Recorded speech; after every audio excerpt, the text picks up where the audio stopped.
மாண்புமிகு முதலமைச்சர் அவர்களுக்கும் எதிர்க்கட்சி தலைவர் அவர்களுக்கும் இன்றைய அவைத்தலைவராக அன்ன போஸ்டில் வெற்றி பெற்றிருக்கும் அண்ணன் JCD பிரபாகர் அவர்களுக்கும் துணைத் தலைவர் ரவிக்குமார் அவர்களுக்கும் இந்த அவையிலே வீற்றிருக்கும் அனைத்து சட்டமன்ற உறுப்பினர்களுக்கும் எதிர்க்கட்சி தலைவராக செயல்பட்ட அண்ணன் முன்னாள் முதலமைச்சர்களாக இருந்த அண்ணன் எடப்பாடியார் அவர்களுக்கும் அண்ணன் ஸ்டாலின் அவர்களுக்கும் இந்த அவையிலே நாம் ஒரு மாண்புமிகு ஒரு அவை இது.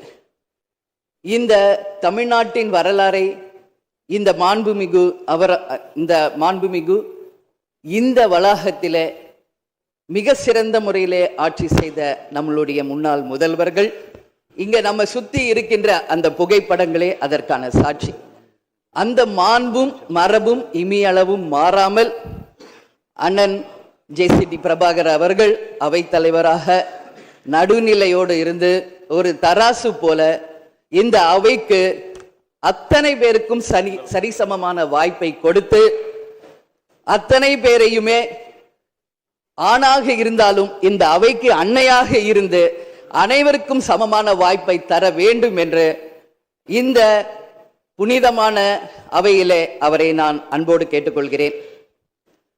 அது மட்டுமில்லை, இன்றைய முதல்வர் அன்பு தம்பி விஜய் அவர்களுக்கு திரையுலகில் அண்ணனாக இருந்த கேப்டன் அவர்கள் இதே அவையிலே எதிர்கட்சி தலைவராக செயல்பட்ட பொழுது இங்கே நடக்கின்ற அத்தனை விஷயங்களும் தமிழகம் முழுவதும் தெரிய வேண்டும் என்ற கோரிக்கையை அன்றிலிருந்தே சொன்னார்.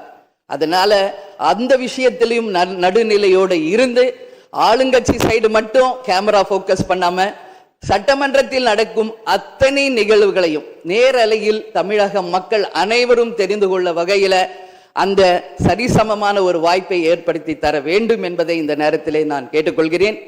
அது மட்டும் கிடையாது, இந்த தமிழ்நாடும் தமிழகமும் என்றும் சிறப்பு மிக்கதாக இருக்க வேண்டும்.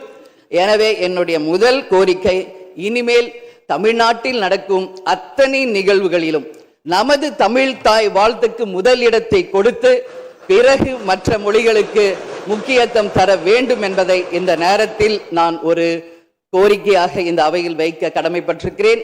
அது மட்டும் கிடையாது, நேற்று அனைத்து எதிர்கட்சிகளையும் நேரடியாக சென்று இங்க எதிர்கட்சிகள் எதிரி கட்சிகள் அல்ல, அனைவரும் தோழமை கட்சிகள் தான் என்பதை மிக சிறப்பாக சென்று அனைவரையும் சந்தித்த முதல்வர் அன்பு தம்பி விஜய் அவர்களுக்கு இந்த நேரத்தில் என்னுடைய வாழ்த்துக்களை தெரிவித்துக் கொள்கிறேன்.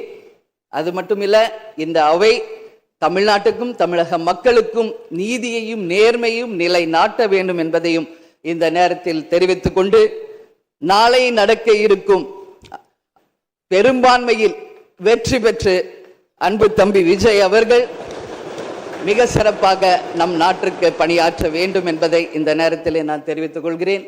எனவே இன்று தேர்ந்தெடுக்கப்பட்ட அண்ணன் JCD பிரபாகர் அவர்களுக்கும் துணைத் தலைவர் அவர்களுக்கும் தேசிய முற்போக்கு திராவிட கழகத்தின் சார்பாகவும் இந்த அவையில் எதிர்கட்சி தலைவராக மிக சிறப்பாக தன்னுடைய கருத்தை தைரியமாக எடுத்துரைத்த என் அன்பு கணவர் கேப்டன் அவர்களுடைய ஆசீர்வாதத்துடன் என்னுடைய வாழ்த்துக்களை இந்த நேரத்திலே தெரிவித்துக் கொள்வதில் மிகவும் மகிழ்ச்சி அடைகிறேன். நன்றி, வணக்கம்.